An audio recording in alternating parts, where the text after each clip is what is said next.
Huwag mo na kausapit ha.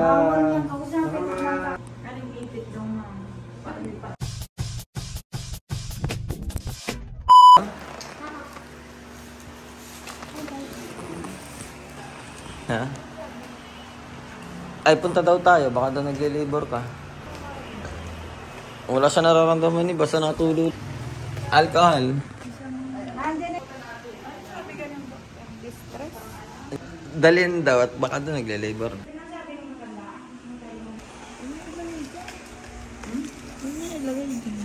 Bumili ka na ng diaper para hindi ka naaligaga. Hindi maaligaga, bibili lang eh. Doon lang yun sa tabi-tabi. Nakalagay na doon. Oo nga. Tara, pwede naman tayo tumigil ah. Pumunta na ba? Pupunta na tayo.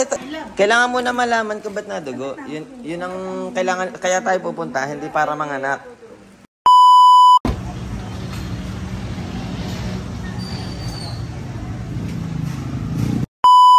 Sa emergency ganyan? Pag sinabing ko ng titignan mo ng doktora.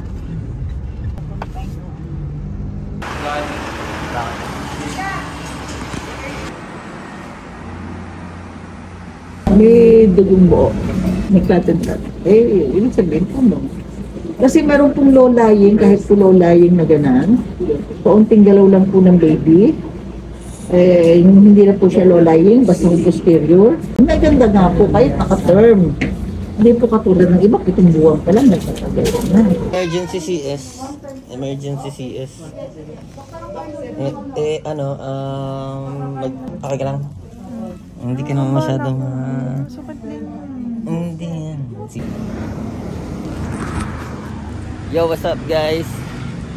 Sa mga anak ko si Janita, 8:30 na, 9 ang anak niya. Papunta na tayo, dala ko na yung mga gamit.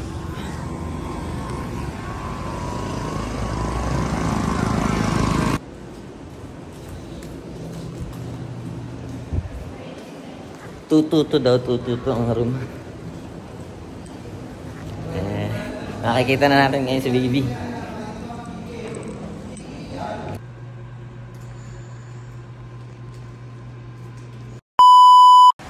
So ayan guys, ngayon nakausap na kami dun sa may operating room, tapos na daw. And hinihintay lang natin si Doc kung anong balita update. Pero tapos na daw. Nasa labas na daw si baby.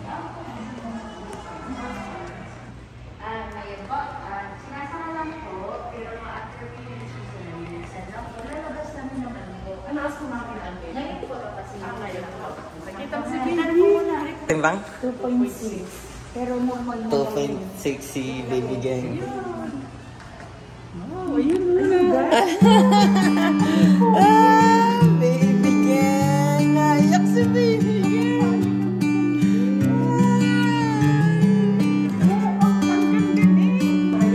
Ay, thank you, Doc.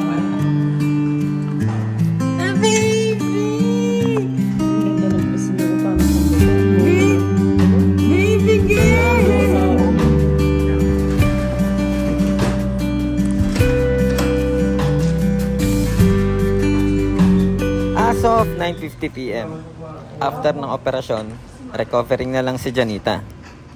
Hi, B. Gising po. Gising. Okay ka lang? Oo, 8 hanggang 6 AM daw yung gamot, yung effect ng gamot na yan. Kaya matutulog ka lang. Huwag mong kausapin mo na yan. Huwag mo na kausapit ha. Huwag mong kausapin mo na kakabalan yan. Ano yun? Nado ang bigay. Pinunan. Mga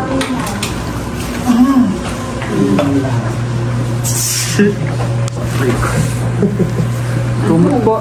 Papaltan po natin ang kumot. Ano po? So nagstay nga pala kami ng 3 days dito sa Community General Hospital. Sa pagkatapos mga anak ni Mrs. Nagpalakas lang siya dito ng konti. Nag-asikaso ng mga papeles ni baby, birth certificate, at syempre humingi din tayo ng tulong sa ating mga medical assistants sa ating gobyerno. And maraming salamat nga pala sa Servisyong Suarez, kay Governor Helen Tan, at sa lahat ng mga family and friends na talaga namang tumulong at sumuporta sa panganganak ni Mrs. And syempre, special mention nga pala kay Madam Pilar and kay Mother Gang na talaga namang super abala sa gabi ng panganganak ni Mrs. Langit ng bading, Yeah! at kilamig pa ng hangin. Yan guys, as of 1:30, ginising ako ng buntis. And gusto niya daw makita sa baby. Naiintindihan ko naman. Pero wala pa rin naman siya magagawa dahil weak pa siya, mahina pa siya. Ay kung palakas muna. Girl. Basic.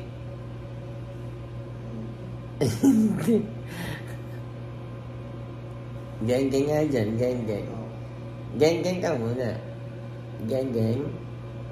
Ayaw gang.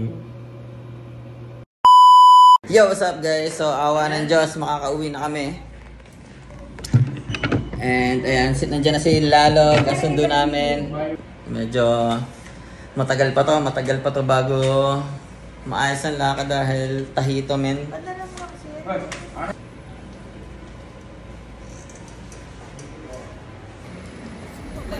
Ganun na po katika si Mark ibigay. Kayo'y mapapraning, mataas ang pangarap at pilit sa abutin. Diretso ang tingin, salamat yung mamin. Kasama po ba yung mga talaya abutin? Si Mark ibigay, gang. Lahat dito magaling, mga problema ay nilalampasan basta kasama ang pamilya ako tatatagan. Mula sa Quezon, Batangas, Cavite at Laguna, heto na ngayon anak ni Jao.